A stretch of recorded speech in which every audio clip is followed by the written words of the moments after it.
It's Monday, and that so happens to be the day that I like to talk about monsters. I'm Jeff Arbuckle, and this is Monster Mondays, presented to you by Film Seizure. You can catch new episodes of Film Seizure with myself and Jason Oliver on Wednesdays, but Mondays are for me to talk about monster movies. Looky here, much like with last week's The Incubus, I have another grittier, lesser-known flick from that nebulous time between the mid-70s to the early 80s called The Dark. This movie comes in that time when movie monsters were either something natural like Jaws or Piranha or Bug or Squirm, the last two giving me an opportunity to self-promote some older episodes of Monster Mondays, or they were beings from another world altogether. This is well past the time of the gothic creatures like Dracula and Frankenstein. Werewolves were still around, but mummies were definitely on the way out too. This was post-exploitation days, the days of movies like The Last House on the Left, Texas Chainsaw Massacre, and The Hills Have Eyes. Those were movies that brought about a new brand of realism to horror. They were gritty, they were violent, they were hard to watch, they were scary because of how real they seemed to be. One day you're hanging out with your friends and or family and boom! Killer is skinning your dog alive, raping your girl, and probably cutting off your penis. Okay, maybe not all of that stuff happened realistically, but the near dumb luck of finding yourself in those situations felt real. It certainly made people feel less safe than they ever had before. And speaking of the Texas Chainsaw Massacre, The Dark was originally to be directed by Tobe Hooper. He began production, but was fired for being too slow. The job to finish the movie and also receive credit fell to former stuntman and director of that William Shatner classic Kingdom of the Spiders, John Bud Cardos. Cardos, as I just mentioned, was a stuntman, and that's something that happened quite a bit back some 40 years ago. Guys who used to set up elaborate stunts, particularly involving cars with chases and crashes, would later go on to direct whole features, not just stunt scenes. This was the case for Hal Needham, who made several Burt Reynolds movies. Later on, Cardos would go back to being a driver on several big productions like Memento, Secretary, Phantoms, and Blue Lagoon, The Awakening. Oh, wait. Maybe that last one isn't that big of a deal. Actually, yes. Yes, it is. Can you believe there was still a Blue Lagoon movie made as late as 2012? I mean, okay, it was supposedly a TV movie, but is that an intellectual property that people are still connected to and clamoring for? I don't know. Originally, the script was written for our creature committing these murders in this movie to be a sort of zombie-like autistic person who had been locked away in the attic for his entire life. The house burns down and he was able to escape and wreak vengeance on the outside world. The film was apparently almost completely filmed when a completely different direction involving an alien was inserted, causing for extensive reshoots. This was mostly due to the success of 1979's Alien. Or so you might think. I have to actually believe this is not true. Both movies did come out in 1979, true.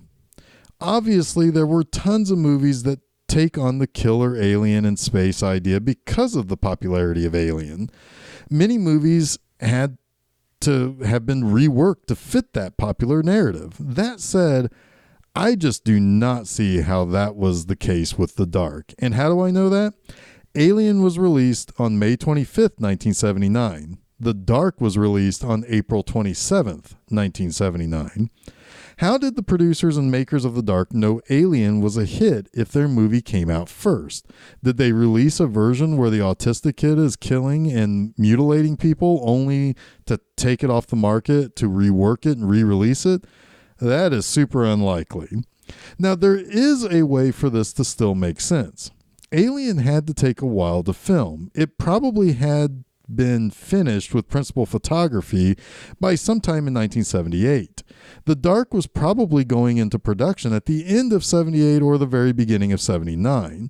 There could have been buzz around how good 20th Century Fox thought Alien was. Maybe that's the case, but I kind of doubt it.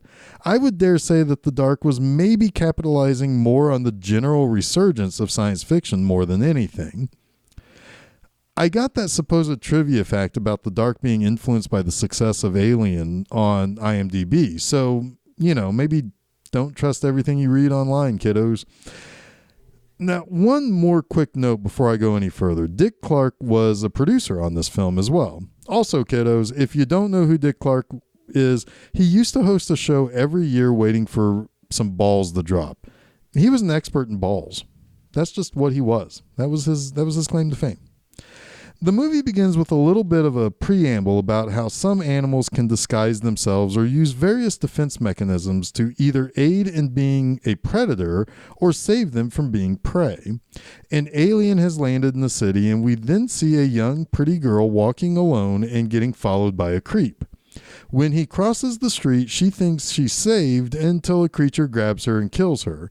At a glitzy, what I can only assume to be a cocaine-fueled party on a yacht, a woman with psychic powers meets a man and envisions his death by the same creature. The psychic lady, who goes by the name Dorenzi, goes to the police to say she is the only one who can help in these cases. The paper has dubbed the creature the Mangler, and he's going to work throughout the city, basically. He's piling up a pretty extensive list of dead people. Meanwhile, the father of the first victim, a murder mystery horror writer, is doing everything he can to find out who killed his daughter. Also, a television news anchor is wanting to get in on the action as well. Forensics discovered that under the girl's fingernails, a strange set of cells that indicate that the killer didn't have any blood vessels as close to the skin as normal people do. Oh, and he's inhumanly strong, as they say. The movie moves relatively slow to show the effect that the creature is having on the populace. We eventually find that between the writer, Steve Dupree, the cops, and the TV anchor, Zoe, no one is able to really work individually or together. Nor do they find it really all that easy to sit on what they know without creating absolute havoc and panic throughout Los Angeles. Zoe and Dupree start off rocky in their relationship as she blasted him about his own violent past and how he profits off that now, and how that is some sort of retribution that his daughter died violently. But they do start to form a romance. Eventually, the guy that Dorenzi psychically saw get killed by the creature gets drunk and ultimately runs right into the alien, gets himself killed, and thrown through a brick wall for good measure. Zoe and Dupree and one of the cops are all in the area trying to run and get away from that same monster. The cops bring some backup, and the monster, only listed in the cast as the Dark, gets shot but decides to mess up some cops by making his eye lasers throw cops around and blow them up. He's blasting cops like crazy, but eventually he gets caught on fire and eventually blows himself up. Let's get to those three things that I liked about The Dark. First and foremost, some people get clawed up and get a monster hand to the face. Some guys, like this poor maintenance guy who just wants to have sex with a hooker, gets blown the fuck up with laser eyes. I mean, okay, sure, things blow up. But this looks like a Star Wars effect. Like the dude was the Death Star after Luke Skywalker got a hold of some torpedoes. It's a bad effect, especially on this Blu-ray version I'm watching, but it was good for a pretty good hearty laugh. In a much more serious, like, the idea of the creature that can organically disguise himself as something else, say like an old blind homeless man, is a very cool thing you don't see too much in horror movies or even in sci-fi movies. There is a precedent in nature that there are these creatures that have all those various things that the movie starts off telling us about. You have many bugs that look like other scarier or less tasty bugs. Or hell, some bugs even look like the head of a snake. All sorts of creatures completely camouflage themselves. Others have appendages that are meant to distract or attract. It's not something all that often used in horror, but it really should be. I would say I wish this movie would have used more than just the singular disguise. However, that would probably distract from the point of the movie. Now, my third thing I want to draw attention to is something I kind of mentioned earlier while I was talking about the plot. There is a social element to this movie that makes for an interesting angle, at least in my opinion. Much with the idea of the creature that can disguise itself, this idea isn't often explored in modern horror stories. What I'm talking about is the idea that the city is on the brink of utter chaos, and who is responsible to keep what from whom? The police can only collect leads and see what is at the crime scene. Without much of a lead for who is a suspect, they can't really protect anyone from the random acts of murder across the city. Without being able to protect anyone in particular, no one feels safe. Once police presence increases in the hopes that it would protect people, it just ends up making people uneasy. Meanwhile, you have the news media.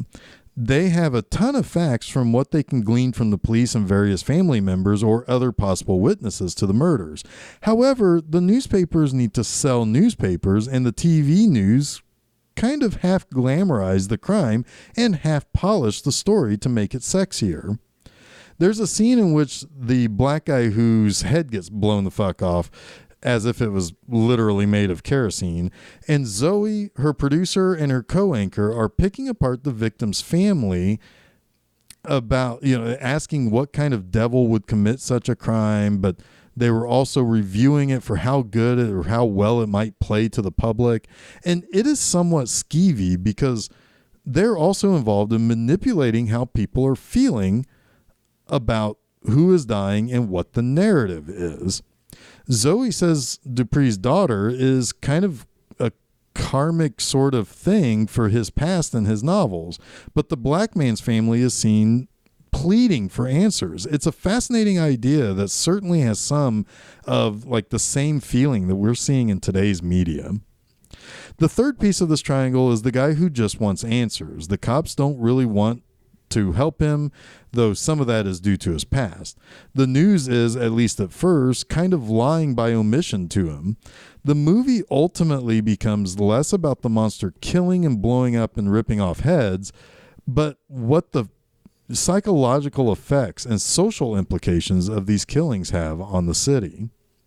To put a bow on this, Willem Devane, who plays the author Dupree, kind of looks like Stephen King. In fact, I wouldn't be surprised if that was the entire intent of the character, to basically be Stephen King.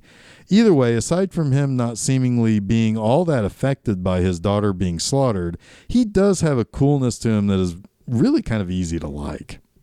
So that wraps up this week's Monster Mondays. Until next week, I'll see you later.